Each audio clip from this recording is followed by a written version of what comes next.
إن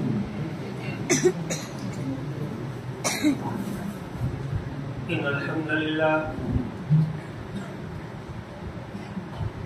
نحمده ونستعينه ونستغفره ونعوذ بالله من شرور أنفسنا ومن سيئات أعمالنا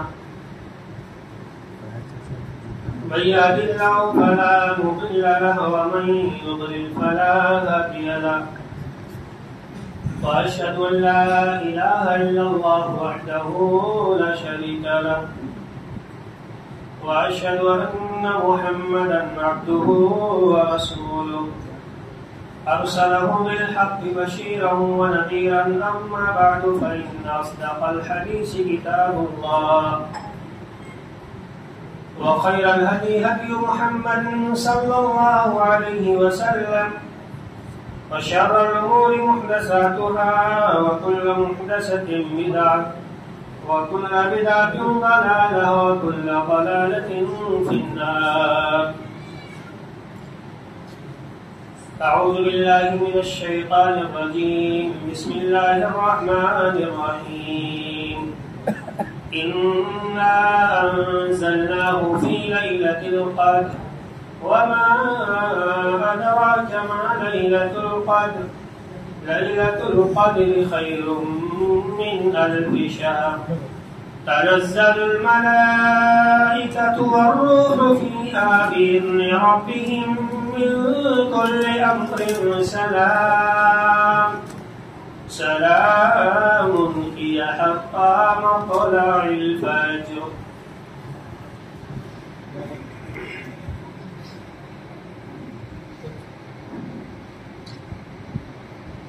محترم سامعین، اس سال کا ماہ مبارک اللہ رب العالمین نے ہمیں اور آپ کو عطا کیا، یہ اس کا بڑا شکر اور احسان ہے۔ اس ماہ کی فضیلت آپ لوگ جانتے ہیں، اس میں ایک رکعت نفل فرض کے برابر کر دی جاتی ہے۔ آپ نے 2 رکعت نفل اگر اس مہینے میں پڑھ لی تو گویا کہ آپ نے ایک فرض نماز ادا کر لی، اور اگر آپ نے ایک وقت کی فرض نماز ادا کر لی تو گویا کہ آپ نے 70 فرائض ادا کر دی۔ یہی اتنا نہیں بلکہ پیارے رسول صلی اللہ علیہ وسلم کی ایک حدیث ہے کہ اللہ رب العالمین اس ماہ مبارک میں نیکی دینے کا ذمہ اپنے سر لے لیتا ہے، فرشتوں سے کہتا ہے تمہیں نہیں لکھنا کچھ، میں اپنے بندے کو اجر و ثواب دوں گا اس مہینے۔ مطلب کوئی حساب، کوئی کتاب ہی نہیں، کتنی نیکی مل جاتی ہے دنیا میں، اس کی پتہ نہیں اس مہینے کو۔ تو یہ نیکیوں کا موسم بہار ہے، ایسے چلے گا، تقریر کریں گے تو ایسے چلے گا، ڈسٹرب ہوگا۔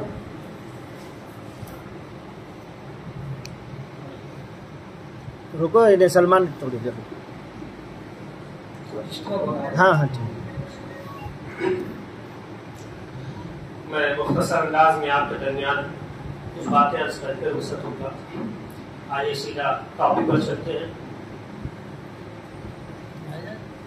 اِنَّا أَنزَلْنَاهُ فِي لَيْلَةِ الْقَدْرِ، اللہ رب العزت نے بیان فرمایا ہم نے اسے لیلۃ القدر میں نازل کیا ہے۔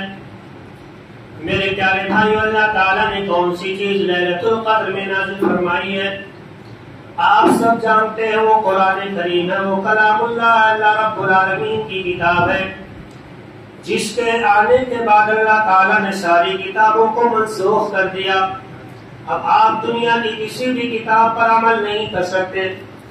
اِنَّا أَنزَلْنَاهُ فِي لَيْلَةِ الْقَدْرِ، ہم نے لیلۃ القدر میں قرآن کریم کو نازل کیا ہے۔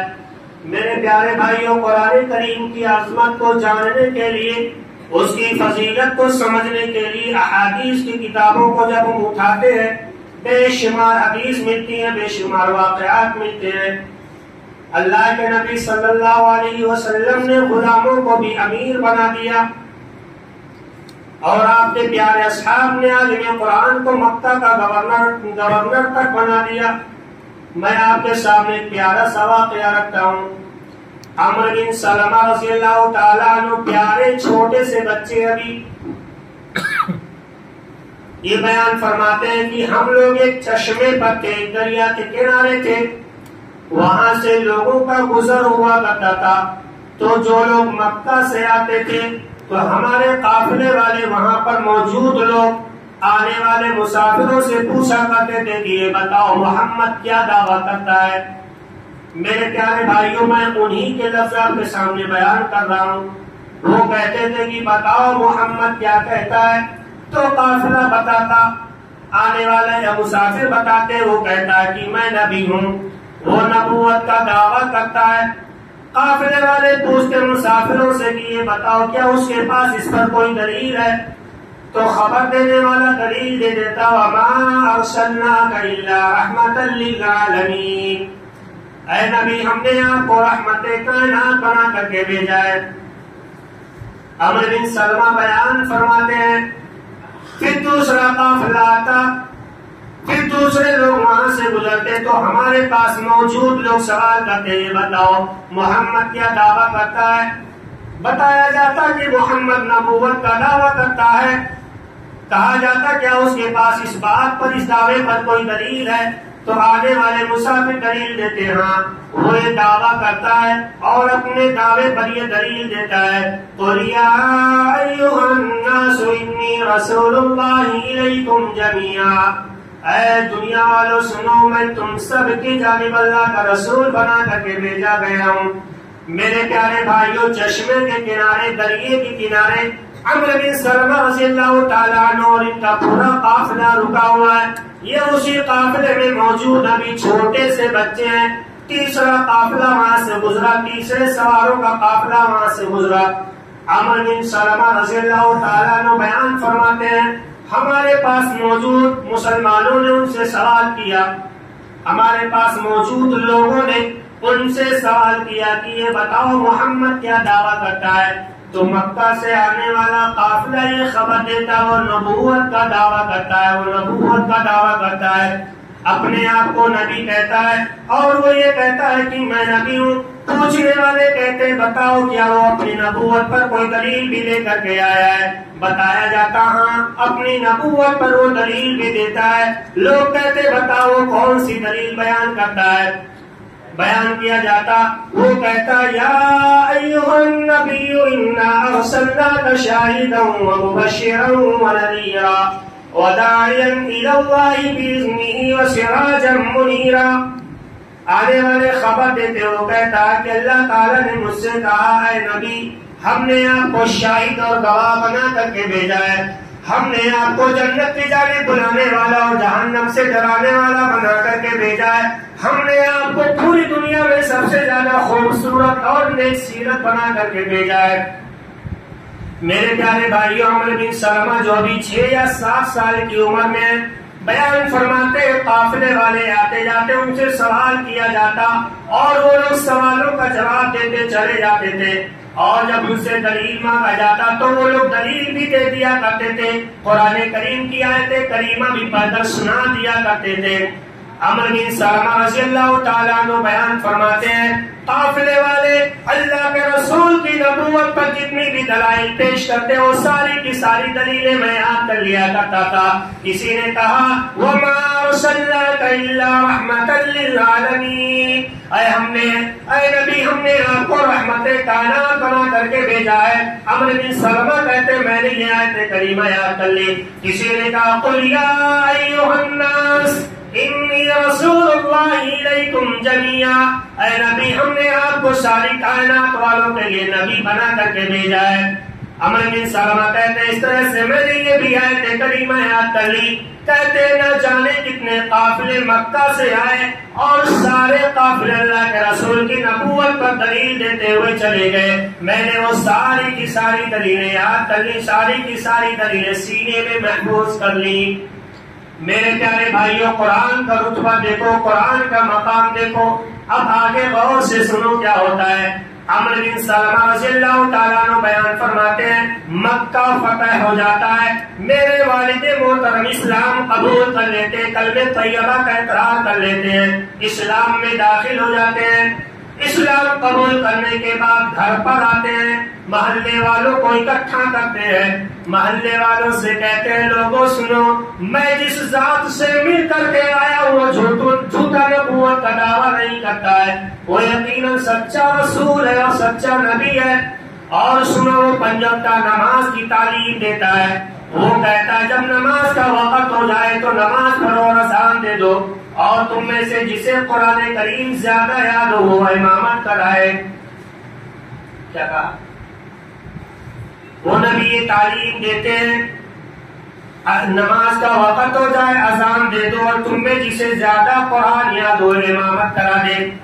میرے پیارے بھائیوں، عمر بن سلمہ رضی اللہ تعالیٰ عنہ کہتے ہیں جب یہ بات اللہ میرے والد محترم نے جب یہ بات قافلے کے اندر بیان کی تو قافلے والوں نے تلاش کرنا شروع کر دیا کہ بھائی پورے محلے میں، پورے گاؤں میں، پورے علاقے میں قرآن کریم کسے زیادہ یاد ہے؟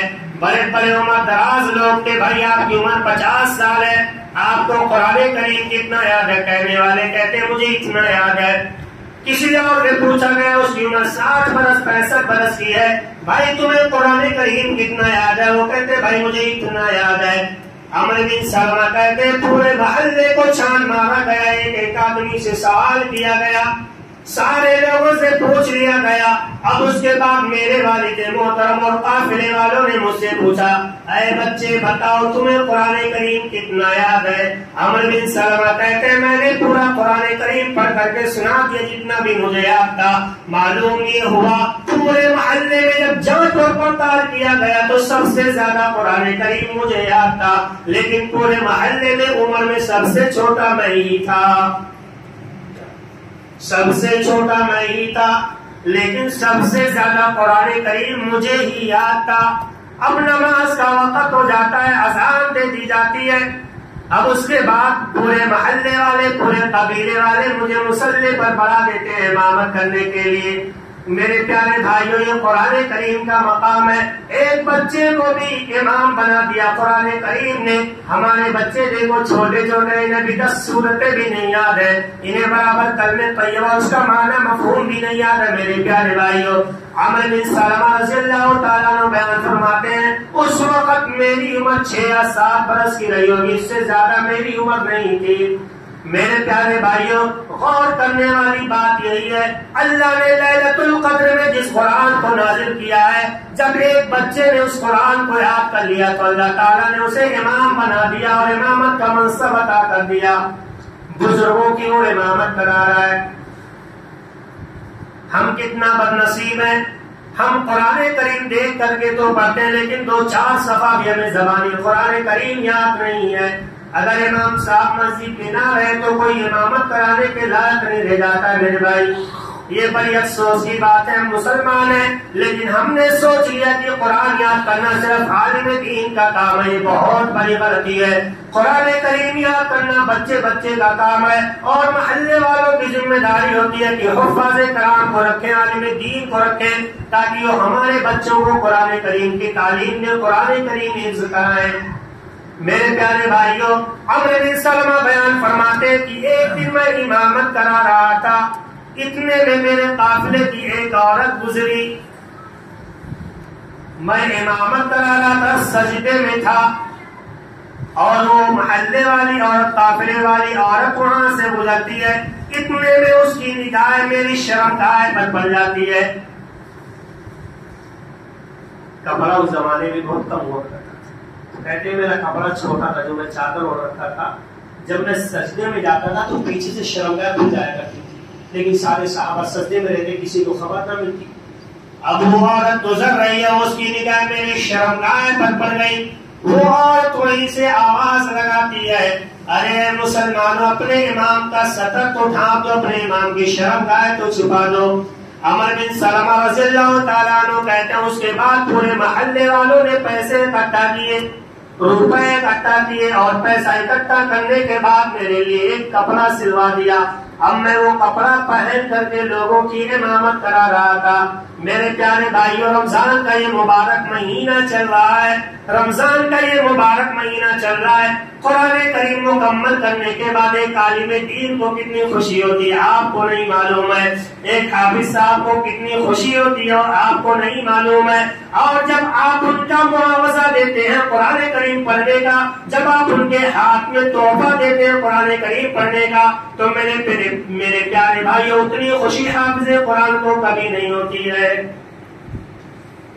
عمر بن سلمہ کہتے ہیں جب لوگوں نے مجھے کپڑا دے دیا لا کر کے، میں ایک کپڑا پہن کر کے لوگوں کی امامت کراتا تھا اور مجھے اتنی خوشی ہوتی تھی، اتنی خوشی میں نے اپنی پوری زندگی میں کبھی پائی ہی نہیں، مجھے کبھی اتنی خوشی محسوس ہی نہیں۔ اور بابا قرآن کریم کا مقام تو میرے پیارے بھائی، اللہ تعالیٰ نے اس قرآن کو لیلۃ القدر کے اندر نازل کیا ہے۔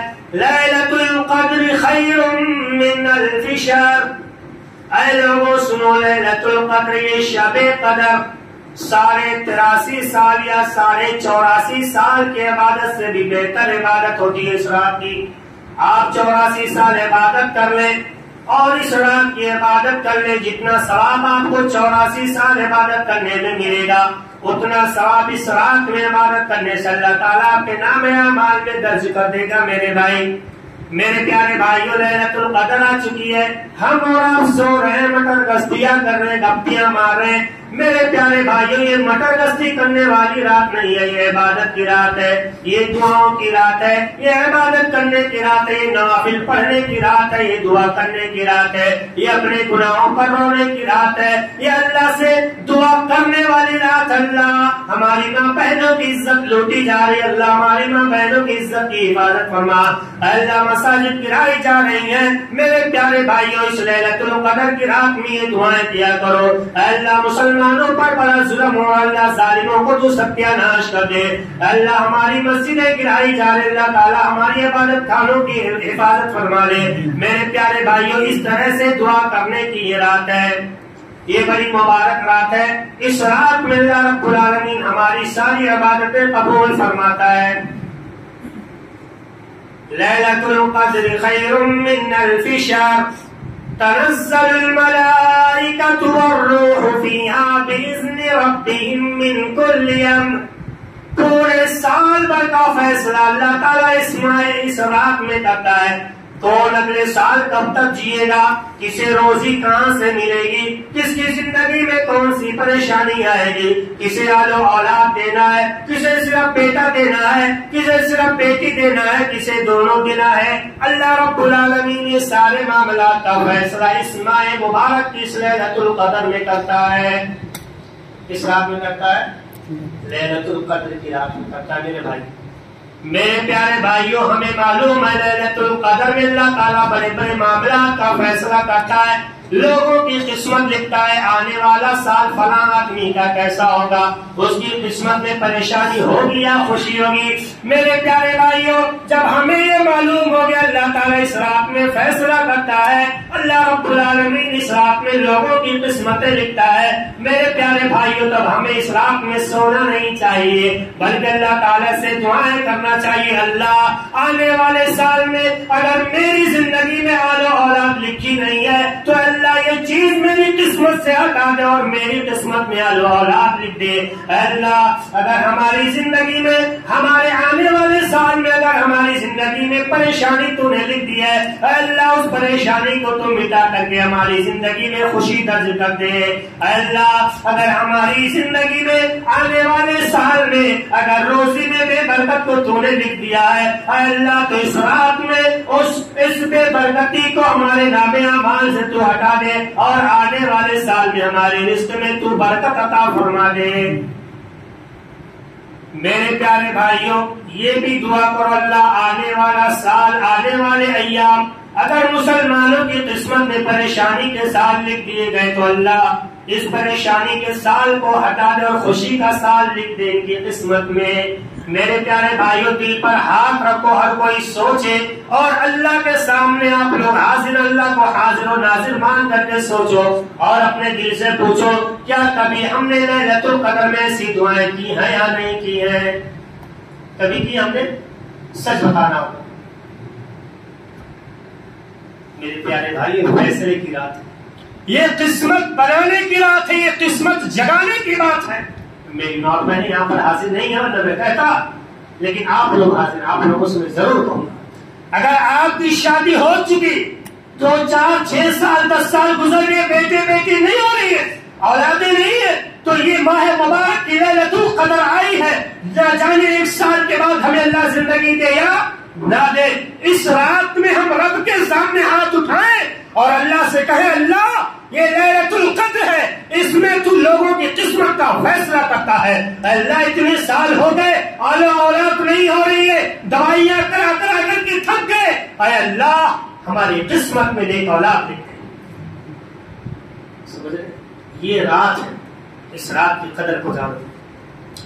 تنزل الملائکۃ والروح فیہا بإذن ربہم من کل امر.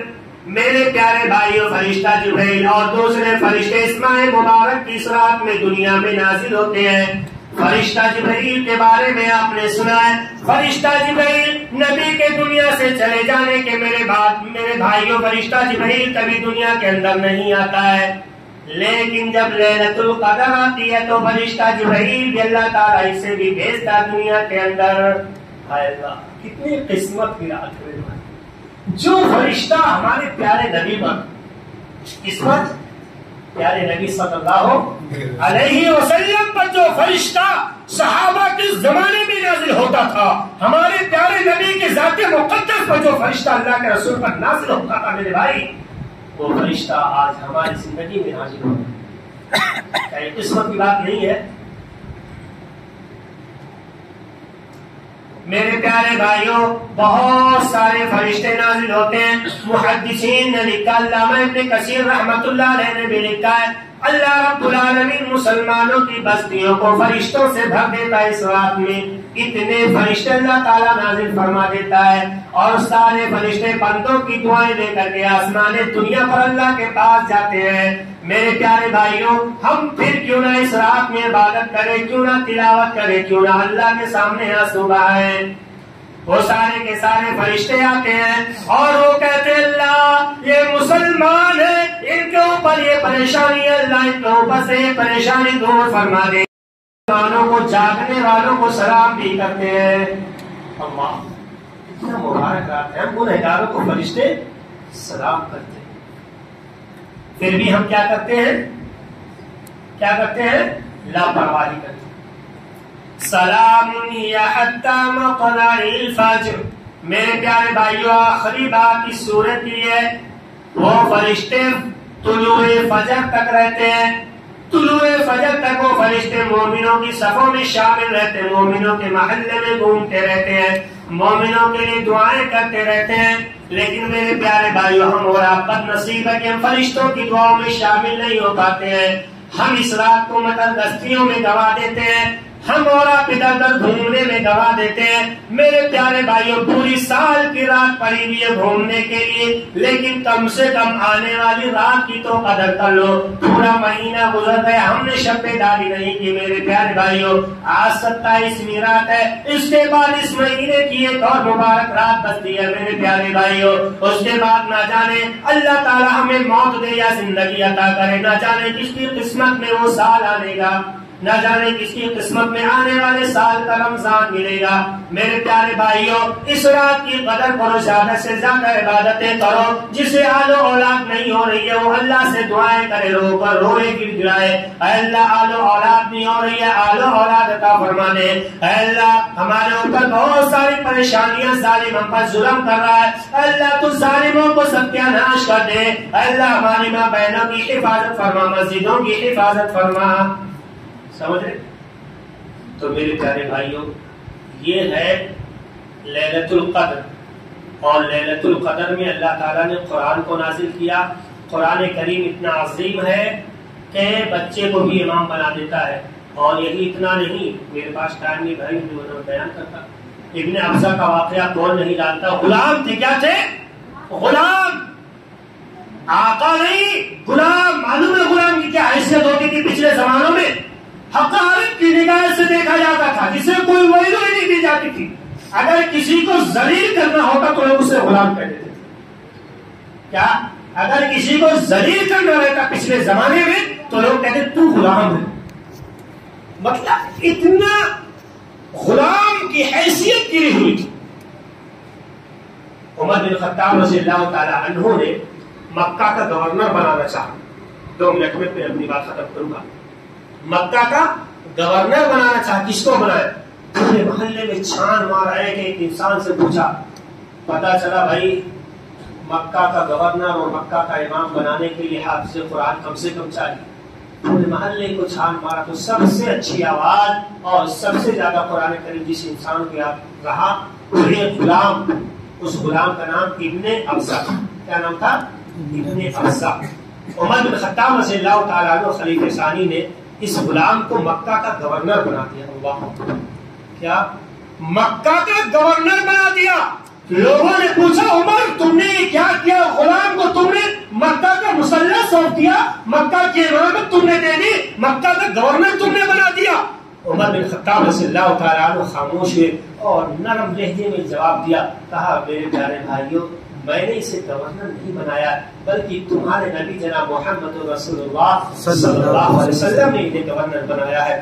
لوگوں نے کہا کیا مطلب؟ عمر بن خطاب کہنے لگے پیارے رسول کا فرمان ہے ان اللہ یرفع بهذا الكتاب اقواما ويضع به آخرین. یہ کتاب ہے, جو شخص اس کتاب کو یاد کر لے, جو بھی شخص اس کتاب کا عمل کر لے, اللہ تعالیٰ اسے پوری دنیا کی امامت سونپ دیتا ہے. اللہ. اور اے لوگوں, ابن ابزہ کو سب سے زیادہ قرآن کریم یاد ہے. یہ قاری قرآن ہے گرچہ یہ غلام ہے, یہ حافظ قرآن ہے گرچہ یہ غلام ہے, لیکن پیارے رسول کے فرمان کی روشنی میں امامت کا مستحق یہی. آج ہماری حالت کیا ہے؟ وہ معزز تھے زمانے میں مسلمان ہو کر اور ہم خال ہوئے تاریخ قرآن ہو کر. میرے پیارے بھائیوں, کتنا مطالعہ قرآن کا کرتے ہیں, قرآن کریم کتنا یاد کرتے ہیں, کتنا لگاؤ ہے. ذرا سوچو, ہم جو ذلیل ہیں رسوا ہے دنیا کے اندر میرے پیارے بھائیوں, قرآن سے دوری کا نتیجہ ہے. اگر لوگ قرآن سے رشتہ جوڑ لیں, رب کعبہ کی قسم ہے جس طرح سے غلام کو رب کائنات نے مکہ کا گورنر بنا دیا, جس طرح سے خلیفہ ثانی کی موجودگی میں رب کائنات نے غلام ابن ابزہ کو کعبے کا مسلح عطا کر دیا. آج بھی اگر مسلمان قرآن کی جانب پلٹ جائیں, قرآن کی جانب رجوع کر لیں, تو اللہ رب العالمین دنیا کی امامت ضرور سونپے گا کہ نہیں سونپے گا؟ سونپے. اللہ رب العالمین سے دعا کرتے ہیں مولا کریم ہم تمام مسلمانوں لیلۃ القدر کی قدر کرنے کی توفیق عطا، اس مبارک رات میں خوب نیکیاں کرنے کی توفیق عطا. اللہ رب العالمین ہماری ساری نیکیاں قبول فرمائے, سارے گناہ معاف فرمائے. ہم میں سے جو بیمار ہیں شفا کامل عاجل عطا فرمائے. ہمارے والدین کا رحم فرما.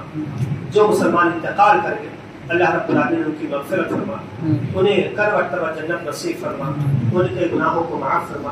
اللہ رب العالمین اس ماہ مبارک کے بچے ہوئے ایام میں خوب زیادہ قرآن کریم کی تلاوت کرنے کی توفیق عطا فرما. والدین کے لیے دعائیں مغفرت کرنے کی توفیق عطا فرما. اللہ رب العالمین تمام مسلمانوں کی حفاظت فرما, ہماری ماں بہنوں کی عزتوں کی حفاظت فرما, ہماری عبادت خانوں کی حفاظت فرما. اللہ رب العالمین مسلمان کہیں بھی ہو, کسی بھی مقام پر ہو, اللہ رب العالمین ان کا تو حامی اور ناصر ہو جا. اللہ رب العالمین تو ان کی غیبی مدد فرما. آمین. ہمارے نبی البلاغ المبین. والسلام علیکم ورحمۃ اللہ وبرکاتہ.